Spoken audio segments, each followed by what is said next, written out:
আপনাদের স্বাগত জানাই আমি আমার কথা শুনবার জন্য। বাংলাদেশ নানা সংকটের মধ্য দিয়ে যাচ্ছে এবং এই সংকটের কথা আমরা যখন বলি তখন অনেকেই আমাদেরকে যারা বলি তাদেরকে নানা অভিধায় অভিষিক্ত করবার চেষ্টা করেন। কিন্তু এই সংকট যে গভীর থেকে গভীরতর হচ্ছে তা বোঝা যায় আমাদের সশস্ত্র বাহিনী, বিশেষ করে সেনাবাহিনীর বিরুদ্ধে ষড়যন্ত্রের মধ্য দিয়ে। সেই ষড়যন্ত্রের প্রকাশ আমরা ইতিমধ্যেই নানাভাবে লক্ষ্য করছি। আপনি লক্ষ্য করেছেন যে সম্প্রতি সেনাবাহিনী থেকে বরখাস্তকৃত কিছু কর্মকর্তা, কর্মচারী বা সৈনিক সহযোগিতা প্ল্যাটফর্ম নামে একটি সংগঠনের মাধ্যমে তাদের চাকরিতে পুনর্বহাল, তাদের পেনশনের দাবিতে আন্দোলন করছে।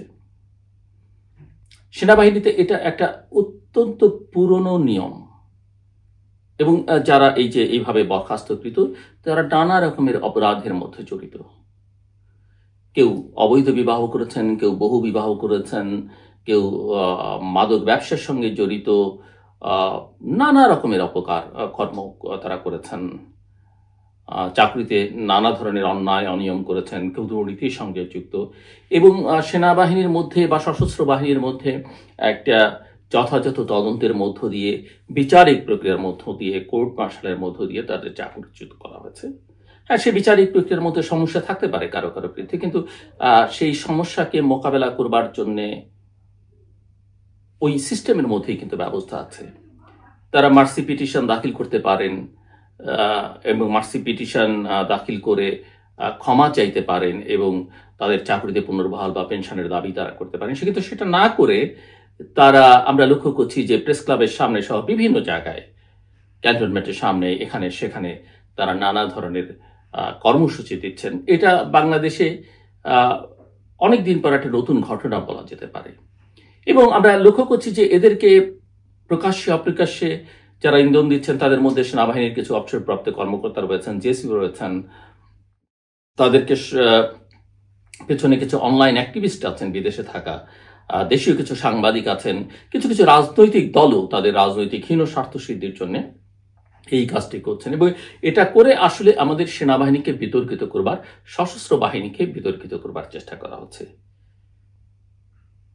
কিন্তু এই সশস্ত্র বাহিনী আসলে বাংলাদেশের স্বাধীনতা সংগ্রাম থেকে বিভিন্ন পর্যায়ে দেশের স্বাধীনতা সার্বভৌমত্ব রক্ষা, বাংলাদেশের জনগণের পাশে দাঁড়ানো, নানা দুর্যোগ দুর্বিপাকে জনগণের পাশে তারা দাঁড়িয়েছে। আন্তর্জাতিক পরিমণ্ডলে বাংলাদেশের সশস্ত্র বাহিনী শান্তি মিশনে গিয়ে নানা সুনাম করিয়েছে, আমরা সকলেই জানি। ইয়েস, কিছু কিছু সমস্যায় সশস্ত্র বাহিনীর কোনো সদস্য, কোনো সংস্থার কতিপয় ব্যক্তিবর্গ করেছেন, তাদের বিচার হতে পারে। কিন্তু সশস্ত্র বাহিনীকে সামগ্রিকভাবে একটা প্রশ্নের মুখে ঠেলে দেওয়ার যে প্রবণতা, সেটা আসলে এক ধরনের রাজনৈতিক ষড়যন্ত্র ছাড়া আর কিছুই নয়। এবং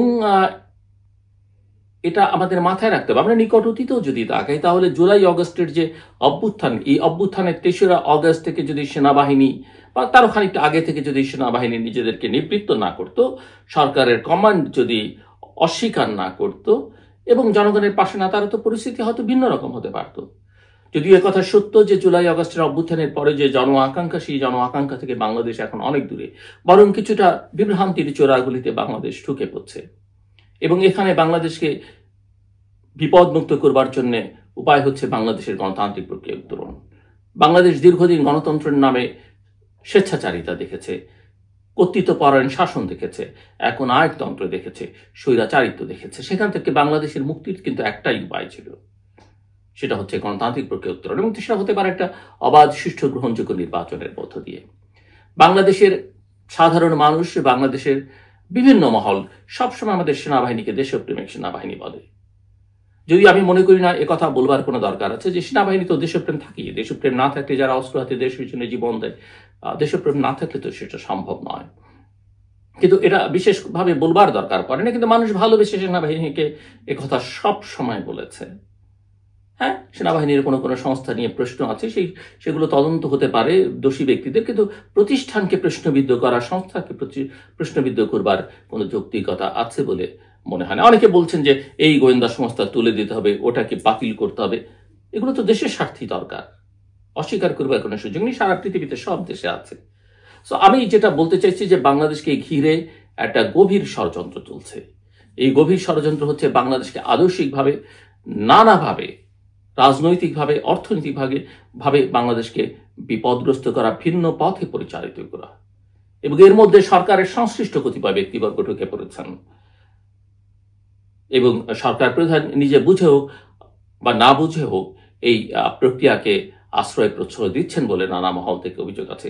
এমনকি তরুণদের যে শক্তি বাংলাদেশের এই পরিবর্তনের নেতৃত্ব দিয়েছে এবং সেই নেতৃত্ব সরকারে আছে, সেই নেতৃত্ব নতুন রাজনৈতিক দল করেছে, কিন্তু তারা নতুন করে কোনো আশা সঞ্চার করতে পারেনি। বরং তারা বিভ্রান্ত হয়ে বাংলাদেশের স্বাধীনতা সংগ্রামে যে শক্তি বিরোধিতা করেছে তাদের সঙ্গে এবং বাংলাদেশকে একটা অন্ধকারের যুগে নিয়ে যাবার জন্য যে শক্তি কাজ করছে দীর্ঘকাল ধরে দেশি বিদেশি, তাদের সঙ্গে যুক্ত হয়ে বাংলাদেশ নিয়ে এক ষড়যন্ত্রের খেলায় মেতে উঠেছে। এর থেকে বাংলাদেশের পরিত্রাণ দরকার। আমি খুব স্পষ্ট করে বলি, সেনাপ্রধানকে নিয়ে নানা রকমের কথা হচ্ছে, এ কথা বলবার কোনো, আমি যতদূর জানি আমার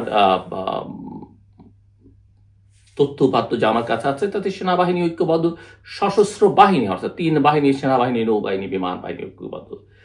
3 প্রধানের মধ্যে তারাও ঐক্যবদ্ধ এবং জেনারেল ওয়াকারকে নিয়ে নানা রকমের প্রচারণা চালানো হচ্ছে। কিন্তু আমি যতদূর জানি যে তার সততা নিয়ে প্রশ্ন তুলবার কোনো সুযোগ নেই।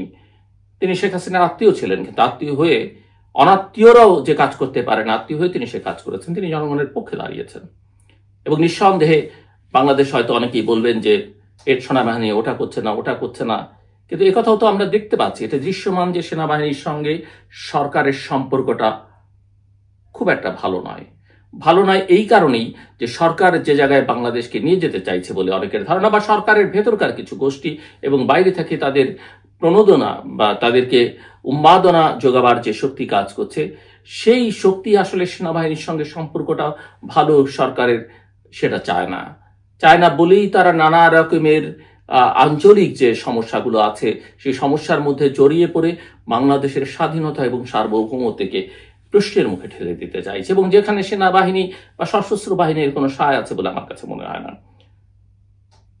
এবং আমি মনে করি বাংলাদেশের সাধারণ জনগণ, বাংলাদেশের বৃহত্তর রাজনৈতিক শক্তিগুলো তারা সশস্ত্র বাহিনীর পক্ষে আছে। সশস্ত্র বাহিনীকে তারা বিতর্কিত করতে চায় না এবং এই সেনাবাহিনী সশস্ত্র বাহিনীর কতিপয় ব্যক্তি দ্বারা নিজেরা ক্ষতিগ্রস্ত হয়ে থাকলো তারা সেটা চায় না।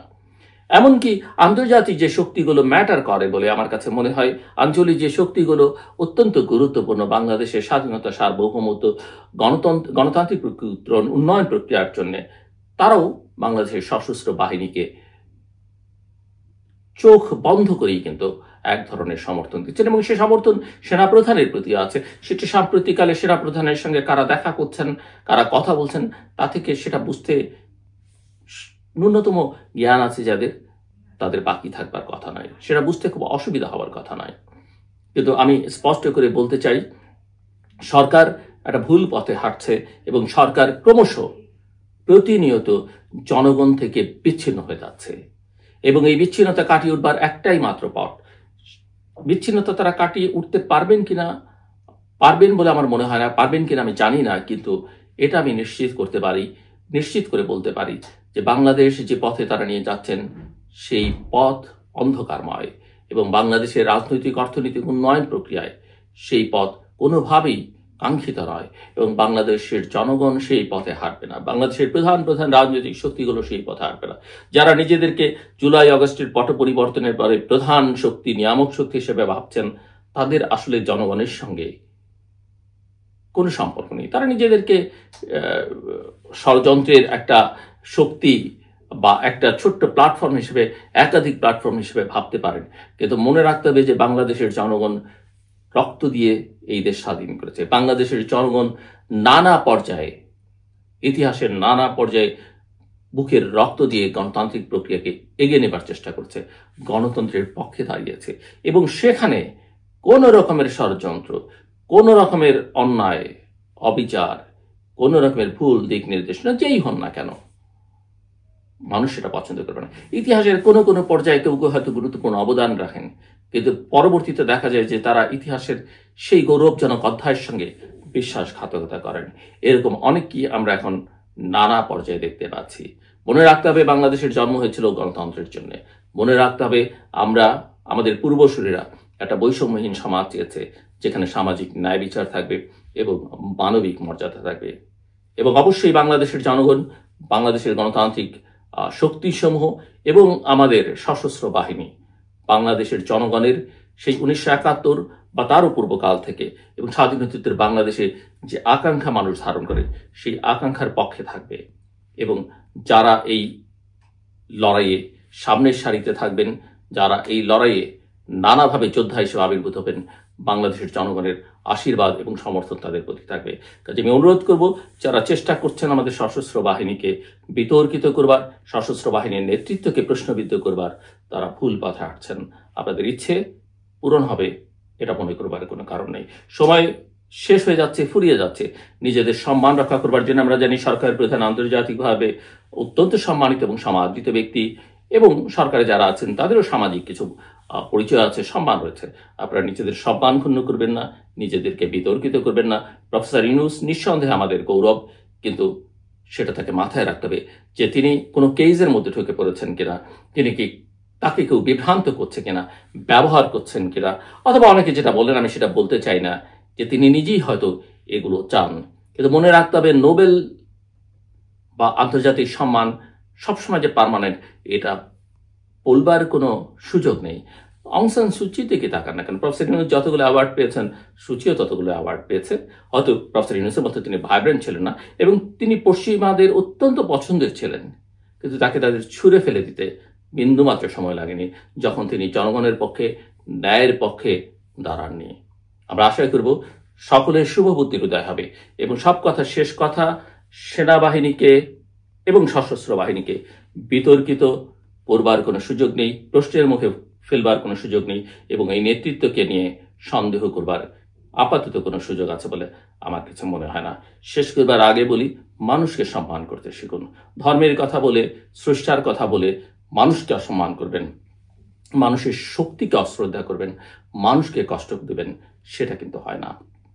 আপনি যখন স্রষ্টার সৃষ্টিকে সম্মান করবেন, ভালোবাসবেন, তখন আসলে সেটা প্রকৃত অর্থে স্রষ্টাকেই সম্মান করা এবং ভালোবাসা, এবং স্রষ্টা আসলে আপনার কাছে, আমার কাছে সেটাই চায়। আমার কথা শুনবার জন্য আপনাদের অসংখ্য ধন্যবাদ। আপনাদের সবার জন্য শুভকামনা।